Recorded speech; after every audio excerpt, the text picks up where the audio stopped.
the shift to openness can be life-changingly positive. Well, I don't know if it's the shift to openness exactly, or if it's the religious aspect of the experience. True. Yeah, True. I think, Absolutely. I mean, yeah. if you have ego dissolution, that can do something for fear of death.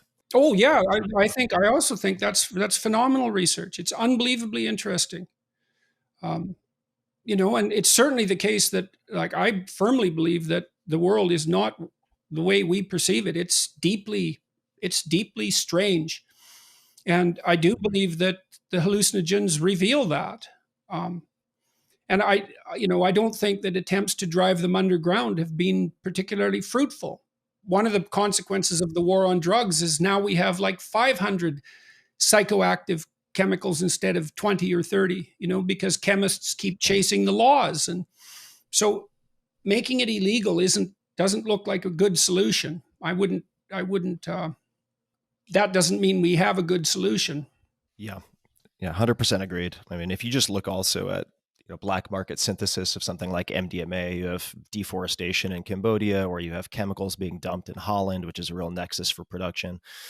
If you legalize and regulate and tax that as you would any other industry, then many of those problems cease to be problems, not to make it sound easy.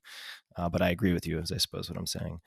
I have to ask, before we go to Viktor Frankl, if you're able to put words to it, in what ways do you think reality is deeply strange? Can you elaborate on that in any way? There's a narrative aspect to it. There's a religious aspect to it. There's a meaningful aspect to it that we don't understand. We can't understand it scientifically, or we haven't been able to. The scientific viewpoint excludes that to some degree. And I think the best evidence for that probably does come from hallucinogenic experience. Now, people have a biologically instantiated religious instinct. Now, it's possible that only speaks of our peculiar biological nature, that it doesn't reflect broader reality as such. But if you go deep enough into the psyche, it becomes increasingly difficult to separate what you discover from reality. Now, people can clearly have individual subjective religious experiences. Most scientific phenomena are objective. Many people have to experience the phenomena at the same time. You have these religious experiences that can be induced by hallucinogens, let's say. Each person has their own particular experience, but everyone has an experience that's similar. And we don't know what to do about that category of experience.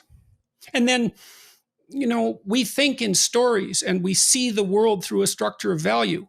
I think that has been proven beyond a doubt by neuroscientists and psychologists.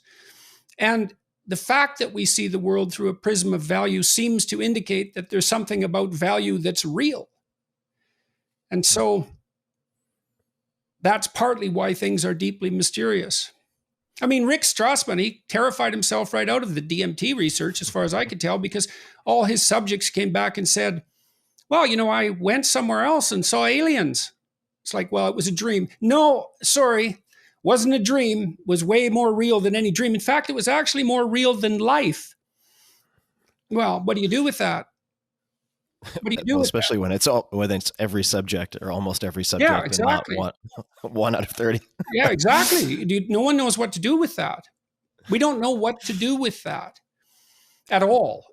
And yeah, I mean, it's beyond comprehension.